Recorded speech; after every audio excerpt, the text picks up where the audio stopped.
Hello दोस्तों, मैं हूं आपका एजुकेटर सैयद शुजातुल्ला। आज हम जियो पॉलिटिक्स और इंटरनेशनल रिलेशंस में पढ़ेंगे म्यांमार के बारे में। इंडिया.com का ये आर्टिकल है। यहाँ पे इंडिया.com ने ये क्लेम किया है, उनकी आर्टिकल की हेडिंग ऐसी थी कि एक नई कंट्री बनने जा रही है इंडिया के पास। वो म्यांमार ही होगी, या म्यांमार के दो टुकड़े होकर दो कंट्रीज बनेंगे, या म्यांमार का नाम चेंज होगा। बहरहाल कुछ ना कुछ म्यांमार में चल रहा है, जिस वजह से ये आर्टिकल इस तरीके से पब्लिश हुआ है। अगर ऐसा होता है तो डेफिनेटली एशिया का मैप चेंज होगा, और हम ये भी पढ़ेंगे इंडिया की इकोनॉमी किस तरीके से इम्पैक्ट होगी अगर ये सब चेंजेस यहाँ पे अगर होंगे आगे जाके। तो उससे पहले, लेक्चर शुरू करने से पहले मैं आपको एक चीज़ थोड़ा बहुत जिस्ट दे दूंगा, ओके, बैकग्राउंड दे दूंगा एक दो सेंटेंस का, जिससे आपके लेक्चर सुनने में और समझने में आसानी होगी। म्यांमार के बारे में हम जब पढ़ते हैं तो आपको ये भी पता होगा, हम ज़्यादा म्यांमार के बारे में न्यूज़पेपर में रहो, पॉलिटिकल डिबेट्स में रहो, जियो पॉलिटिक्स में रहो, इंटरनेशनल रिलेशंस में रहो, ज़्यादा कुछ इनके बारे में हम पढ़ते नहीं हैं। बेसिकली यहाँ पे एक ही चीज़ हमें हमेशा सुनने में आती है कि म्यांमार में सिविल राइट्स, ह्यूमन राइट्स का उल्लंघन हो रहा है, वहाँ पे सिविल राइट्स, ह्यूमन राइट्स का वायलेशंस हो रहा है। तो हमें यही सुनाई देता है हमेशा। वो क्यों? पहली बात तो म्यांमार की जो गवर्नमेंट है वो पाकिस्तान से भी बदतर है। कैसी है बोले, मतलब कि अभी जो बांग्लादेश है ना, उस तरीके से है। कभी कभी वहाँ पे डेमोक्रेटिक गवर्नमेंट आ जाती है, फिर वो गवर्नमेंट को निकाल देते हैं, कूप से निकाल के फिर वो लेके आते हैं आर्मी, या मिलिट्री गवर्नमेंट आती है, फिर ये जाती है, फिर एक डेमोक्रेटिक गवर्नमेंट आती है, और वहाँ पे ड्रग ट्रैफिकिंग, ओपीएम का ग्रो करना, इलिसिट मटेरियल्स वहाँ पे ग्रो करते हैं, और वहाँ पे जो पॉलिटिकल पार्टी से खुले आम में म्यांमार को खुले आम में वो ट्रेडिंग करते हैं ये इलिसिट ड्रग्स का। तो ये है, थोड़ा थोड़ा आपको समझ में आया होगा कि म्यांमार एक कैसी कंट्री है। पहली बात तो ये हमारी नॉर्थ ईस्ट इंडिया से रिलेटेड एक very very closest neighbouring country है, क्योंकि 4 स्टेट हमारे इनके बॉर्डर करते हैं, ठीक है। वो जो जियोपॉलिटिकल मैपिंग भी हम पढ़ेंगे, no need to worry about it. चलो शुरू करते हैं हमारा लेक्चर के अंदर जाने से पहले एक सबसे इम्पोर्टेंट और एक चीज़ भी पढ़नी है हमें, कि फॉर योर इन्फॉर्मेशन सेक्शन हमेशा रहेगा यहाँ पे। इम्पॉर्टेंट फॉर योर इन्फॉर्मेशन आज हम देखेंगे ये अराकम आर्मी क्या है, रकीन स्टेट किसे कहते हैं, मिलिट्री गवर्नमेंट का मतलब क्या है, म्यांमार से कौन से नेबरिंग स्टेट्स हमारे बॉर्डर करते हैं। गोल्डन ट्रायंगल हमेशा न्यूज़ में आता है जब भी म्यांमार की बात होती है। इन सब की बेसिक्स हमें पता होना चाहिए, देन हम लेक्चर को अच्छे से समझ सकेंगे। और आगे भी एट दी एंड मैं ये भी दिखाऊंगा इंडिया और म्यांमार का रिसेंटली एक मीटिंग हुआ था, वो मीटिंग में क्या क्या हुआ था वो भी हम पढ़ेंगे। चलो शुरू करते हैं अपना लेक्चर। पहले हम म्यांमार की बॉर्डरिंग स्टेट्स देख लेंगे, हमारे बॉर्डरिंग स्टेट म्यांमार से देख लेंगे, ठीक है। चलिए, तो यहाँ पे आप देख सकते हैं म्यांमार से हमारा अरुणाचल प्रदेश, ओके, बॉर्डर करता है। ये नागालैंड है, यहाँ पे नागालैंड भी बॉर्डर करता है। उसके बाद में ये है हमारा मणिपुर भी बॉर्डर करता है, मिज़ोरम भी बॉर्डर करता है। सो याद करिए, आँख बंद करके याद करिए, अरुणाचल प्रदेश, नागालैंड, मणिपुर, मिज़ोरम, ये 4 बॉर्डर करते हैं म्यांमार से। और म्यांमार का कैपिटल अगर आप देखेंगे तो उसका नाम है नैपीथे, दा, आप ऐसा बोलिए या कैसा भी बोलिए, आपकी मर्जी, बात याद तो रखना है।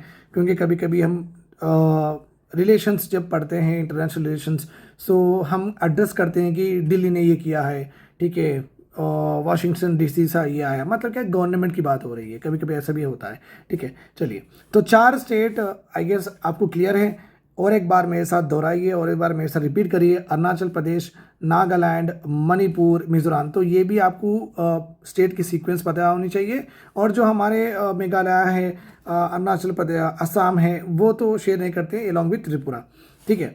तो ये क्लियर हो गई है हमारे पास। यहाँ पे और एक चीज़ भी इंपॉर्टेंट है, म्यांमार ऑल्सो शेयर्स, अगर आप यहाँ देखते हैं तो Myanmar also shares boundary with Bangladesh से भी बाउंड्री है इनकी। ये बात भी आप याद रखिए, ये बांग्लादेश से ये बाउंड्री है, ठीक है। This is all clear to you. और कैपिटल भी हम देख चुके हैं। और म्यांमार का और बांग्लादेश का जो भी वहाँ पे हिस्सा है ना, वहाँ पे ज़्यादातर यहाँ पे म्यांमार में एक माइनॉरिटी कम्युनिटी है, जो मुस्लिम माइनॉरिटी कम्युनिटी उसको बोलते हैं Rohingyas. Remember this point, Rohingyas का यहाँ पे मुस्लिम माइनॉरिटी है, यहाँ पे प्रोसिक्यूशन किया जाता है। सो बेसिकली यहाँ पे massacre of people on the basis of their ethnicity और रिलीजन, इस तरीके से हम बोलते हैं प्रोसिक्यूशन करते हैं, okay.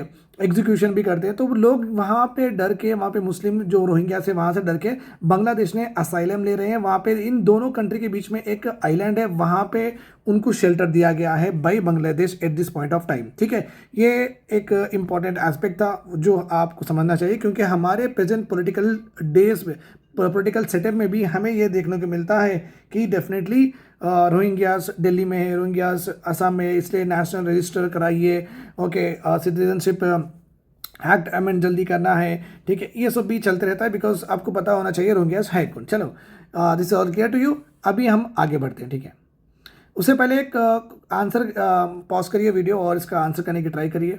Okay, very important. Which among the following Indian states shares boundary with Myanmar? Myanmar से कौन से इंडियन स्टेट्स बाउंड्री शेयर करते हैं? Arunachal Pradesh, Nagaland, Manipur, Nagaland, Mizoram, Tripura, Arunachal Pradesh, Nagaland, Manipur, Mizoram, Assam, Tripura, Arunachal Pradesh, Nagaland. So pause and do the question, it will help you, it will help you to assess how better you are with your facts. ठीक है, हमारा यहाँ पे आंसर होगा, okay, Arunachal Pradesh, Nagaland, Manipur, Mizoram. These are the 4 Indian state that shares border with Myanmar. चलो आगे बढ़ते हैं। अब यहाँ पे देखिए 2021 में ये हुआ था। ये जो मैडम है ऑंग सैंग सूकी, वो एक डेमोक्रेटिक वे से म्यांमार के लोग उनको इलेक्ट करके गवर्नमेंट में एज ए हमारे जो मोदी जी से उस तरीके से इनको पूरी म्यांमार की कमान सौंपे थे। 2021 में डेमोक्रेटिक वे में इलेक्ट होके आए थे, डेमोक्रेटिक लीडर थे। डेमोक्रेसी का मतलब यही है, अपने लोगों को उनके हक दिलाओ, उनके वेलफेयर के बारे में सोचो, वही होती है डेमोक्रेटिक गवर्नमेंट। सो ऑंग सैंग सूकी, इन्होंने इलेक्शंस वहाँ पे जीते थे, जीत के वहाँ के प्राइम मिनिस्टर बने थे। तो बट क्या हो गया, ये भाई साहब, ओके, इनका नाम है, तो यहाँ पे आप देख सकते हैं कि ऑंग सैंग सूकी, इनको एब्रीवेशन में भी सूकी बोल के कहा जाता है, बर्मीज और म्यांमार पॉलिटिशियन आप बोल सकते हैं। इनकी पार्टी का नाम है national league for democracy, NLD, national league for democracy. और एक भी यहाँ पे अपोजिशन पार्टी है जो कि आर्मी बैक्ड पार्टी है, आर्मी सपोर्ट करती है वो पार्टी को, उसका नाम है union solidarity development party, union solidarity development party. ठीक है, अभी के टाइम पे ना ये पार्टी पावर में है, क्योंकि इलेक्शंस वहाँ पे हो चुके थे, बाद में उसके बारे में आऊँगा। ये पार्टी भी गवर्नमेंट में नहीं है। अभी म्यांमार को चला कौन रहे, ये भाई साहब चला रहे हैं, जिसका नाम है मी ऑंग। ये अभी के आर्मी जनरल है म्यांमार के, मी ऑंग। सो बेसिकली अभी तक अगर हम देखें तो उसको एक बार समराइज कर लें।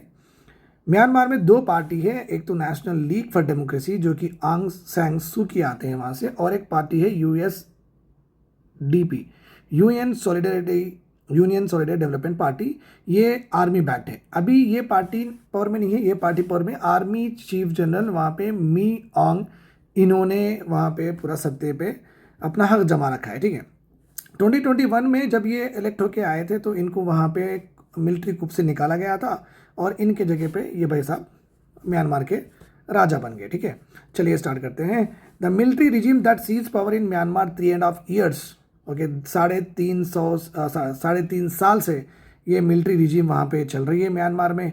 और आप यहाँ पे देख सकते हैं कि मिलिट्री रिजीम का मतलब क्या है। फॉर योर इन्फॉर्मेशन में मैं लिखा था, military government is nothing but military people are the head of the government, they are only taking the decisions.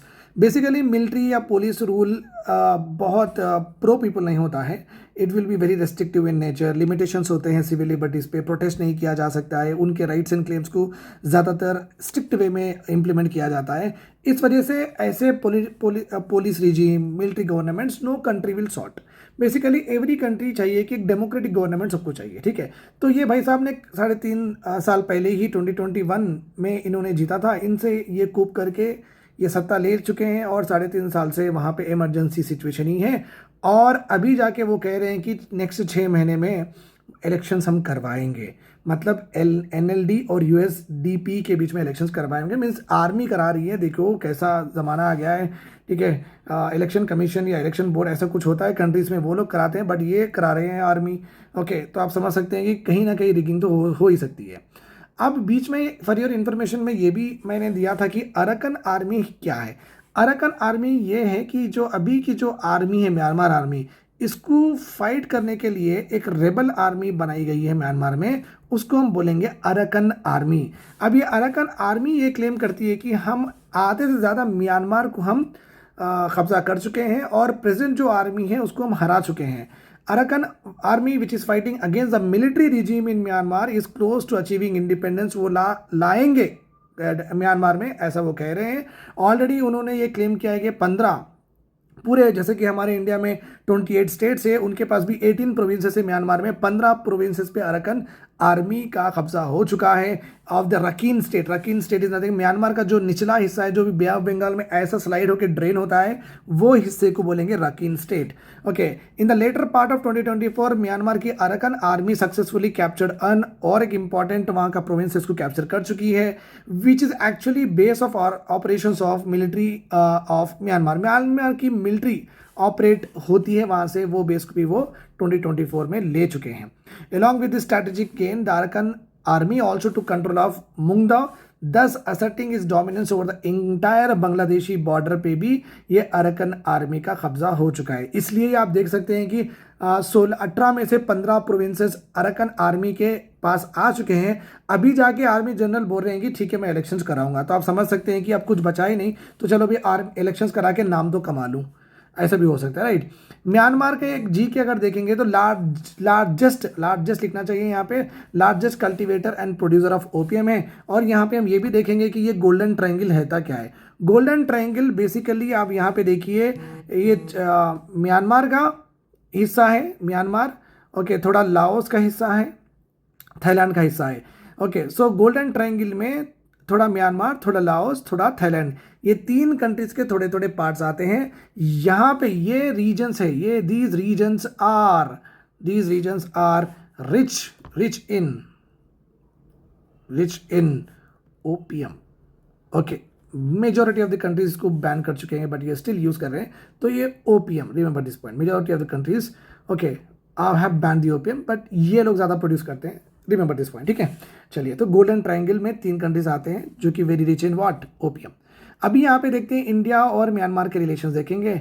8th meeting हुई है, ओके, इंडिया और म्यांमार के जॉइंट ट्रेड कमेटी के बीच में दिल्ली में हुई सितंबर 2024। यहाँ पे मेन डिस्कशन यही रहेगा कि बिकॉज छोटी कंट्री है तो पूरा ही हम म्यूचुअल हर सेक्टर में ही हम कर लेते हैं, छोटे कंट्री से, बड़े कंट्री से में देखिए रशिया से ज़्यादातर डिफेंस की होती है इस तरीके से, बट छोटे कंट्री से बेसिकली हम हर सेक्टर में उनको सपोर्ट देने की कोशिश करते हैं। आप यहाँ पे देख सकते हैं फोकस्ड एरियाज, शिपिंग के बारे में, textile, health, Indian pharmacopoeia, power, transport and connectivity, ICT, information communication technology, 5G, telecom stack and MSME sector को हम कोलैबोरेट करके उनके डेवलप करेंगे। The meeting reiterated the commitment of completion of review of ASEAN India trade in good agreement. ASEAN में आप समझ सकते हैं 1961 में एशियन, ये जो south east Asian association of south east Asian Nations, ये जो भी है, इनकी 10 मेंबर की ग्रुपिंग है। ये 10 मेंबर इंडिया के साथ एक कलेक्टिव अग्रीमेंट करना चाहते हैं जिसका नाम है आईटीगा, जिसका नाम है व्हाट, आईटीगा। ओके, सो ये जो अग्रीमेंट था ये लॉन्ग स्टैंडिंग पेंडिंग था, तो म्यांमार के जो ऑफिशियल्स है जो सितंबर में दिल्ली में मिले थे, उन्होंने कहा कि हम रीअफर्म करते हैं, हम ये अग्रीमेंट को आगे बढ़ाएंगे, ठीक है, right. This is all about Myanmar at this point of time. नई कंट्री किस तरीके से क्रिएट होगी वो हम देखेंगे, और हम स्टैटिक लेक्चर्स भी PSIR के शुरू करेंगे जल्द से जल्द। Take care, bye bye.